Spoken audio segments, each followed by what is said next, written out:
Yujin, I want to build a rocket, but I don't know how fast it has to go to space. Rei, what you want to find out is the escape velocity from Earth. First, though, we have to talk about kinetic energy and gravitational potential energy. I'll start with kinetic energy. Kinetic energy is defined as the energy an object possesses from its motion. According to the work energy theorem, net work done on a system is equal to kinetic energy gained. The formula for work is the integral of the component of force parallel to the distance over distance. Since we know that F equals ma, we just have to integrate ma with respect to distance, which becomes 1/2 mv squared, which is the formula for kinetic energy. But what about gravitational potential energy? How do we figure that out? Well, we do the same thing. Let's assume a system with a planet with mass big M and an object with mass small m that are separated by an infinite distance, where gravitational potential energy is zero by definition. And let's bring them to a point with distance r0 with purely gravitational force. We know that the force of gravity on an object is g big M small m over r squared.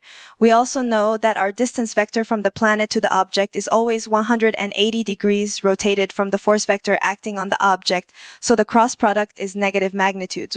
Therefore, our change in kinetic energy will be negative the integral of g m small m over r squared from infinity to r0, which is g big M small m over r0. By conservation of energy, we know that any increase in kinetic energy will have an equal decrease in gravitational potential energy, since those are the only two energies in the system and there are no external forces. Therefore, since kinetic energy increased by g big M small m over r0 to a point r0 away from the planet, the gravitational potential energy should decrease by g big M small m over r0. Since the gravitational potential energy was originally zero, we can make a generalized formula for the gravitational potential energy a distance r from a planet, g big M small m over r. Okay, now I know about gravitational potential energy and kinetic energy. How do I find the escape velocity? If we can escape a planet's gravity, we can travel an infinite distance away from it to where potential energy is zero.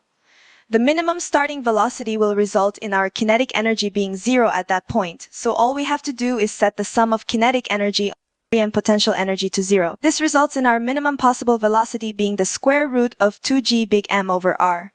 Try it out with the Earth's mass and radius.